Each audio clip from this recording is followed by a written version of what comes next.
Shalom, selamat pagi Bapak Ibu, Saudara yang terkasih di dalam Tuhan Yesus Kristus. Kita bertemu kembali dalam program Gemar Jumat 18 Oktober 2024. Berkat firman Tuhan pagi ini terambil dari Amsal 8 ayat 33 sampai 35 dan saya beri judul mendengarkan, memperhatikan, dan menemukan hidup. Bapak Ibu Saudara yang terkasih di dalam Tuhan Yesus Kristus, Kitab Amsal banyak berbicara tentang pentingnya hidup bijaksana, berpegang pada takut akan Tuhan, dan mencari hikmat. Amsal ini secara khusus menggambarkan hikmat sebagai sosok yang berbicara kepada manusia, menyerukan agar orang mau mendengarkan dan menghargainya. Dalam konteks ini, hikmat digambarkan bukan hanya sebagai pengetahuan, tetapi juga sesuatu yang sifatnya membawa kehidupan dan perkenanan Tuhan. Bacaan Amsal 8 ayat 33 sampai 35 ini saya bagi menjadi 3 poin. Yang pertama, mendengarkan didikan. Kita baca di ayat yang ke-33, dengarkanlah didikan, maka kamu menjadi bijak, janganlah mengabaikannya. Ayat ini menekankan pentingnya mendengarkan didikan dan menjadi bijak. Didikan di sini merujuk pada ajaran Tuhan yang memberi kehidupan dan mengarahkan manusia pada jalan yang benar. Tidak mendengarkan didikan berarti mengabaikan kesempatan untuk bertumbuh dalam hikmat dan pengetahuan akan Tuhan. Didikan bisa berasal dari firman Tuhan, orang tua, pimpinan, atau pengalaman hidup kita. Tuhan berbicara kepada kita melalui berbagai cara, dan penting untuk memiliki hati yang terbuka dan telinga yang peka. Bapak Ibu, yang perlu kita renungkan pada poin ini yaitu apakah kita telah memberikan perhatian penuh pada nasihat Tuhan atau malah mengabaikannya?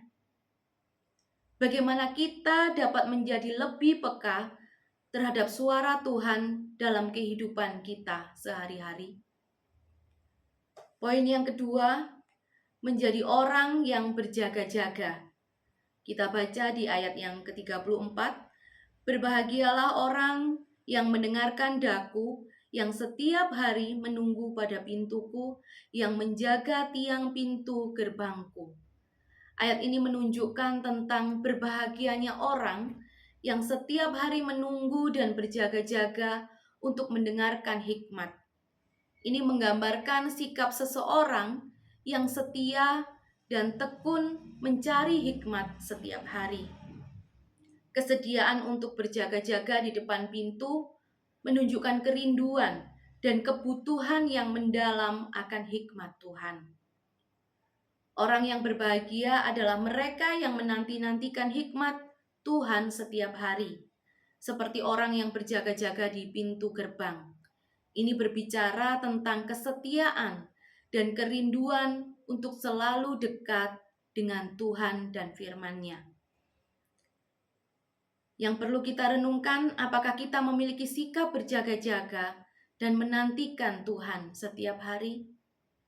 Apa saja langkah konkret yang bisa kita ambil untuk semakin mendekatkan diri kepada Tuhan? Poin yang ketiga, mendapatkan hidup dan berkenan kepada Tuhan. Kita baca ayat yang ke-35, karena siapa mendapatkan aku, mendapatkan hidup, dan Tuhan berkenan akan dia.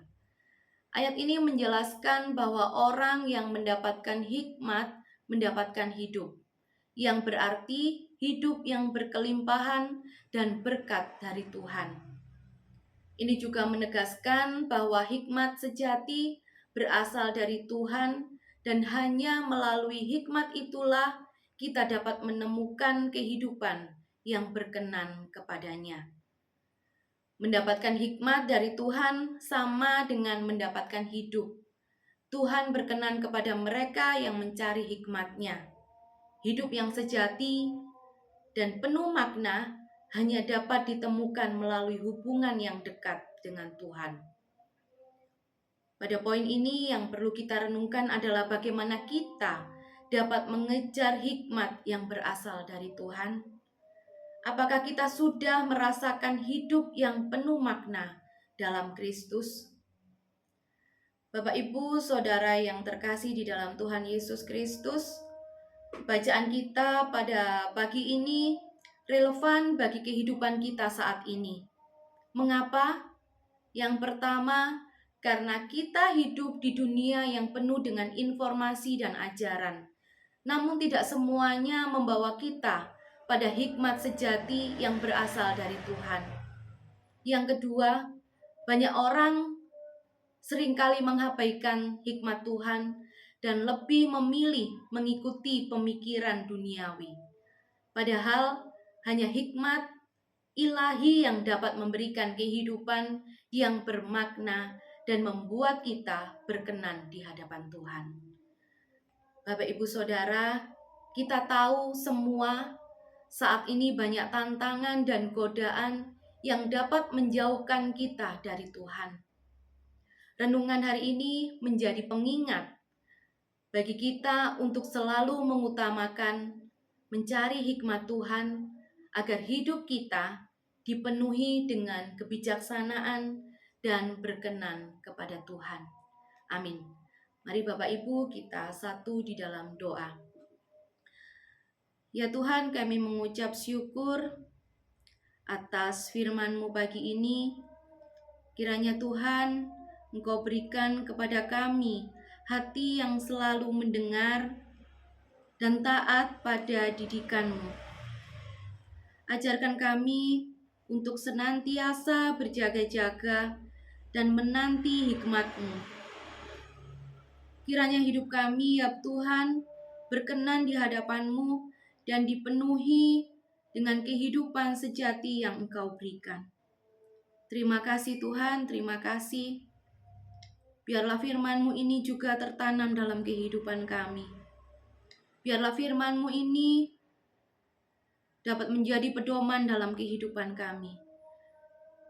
Tuhan, kalau pagi ini kami mau menyerahkan sepanjang hari ini ke dalam tangan kasih-Mu, kiranya kami mohon penyertaan Tuhan untuk setiap kami dalam melakukan setiap aktivitas kami.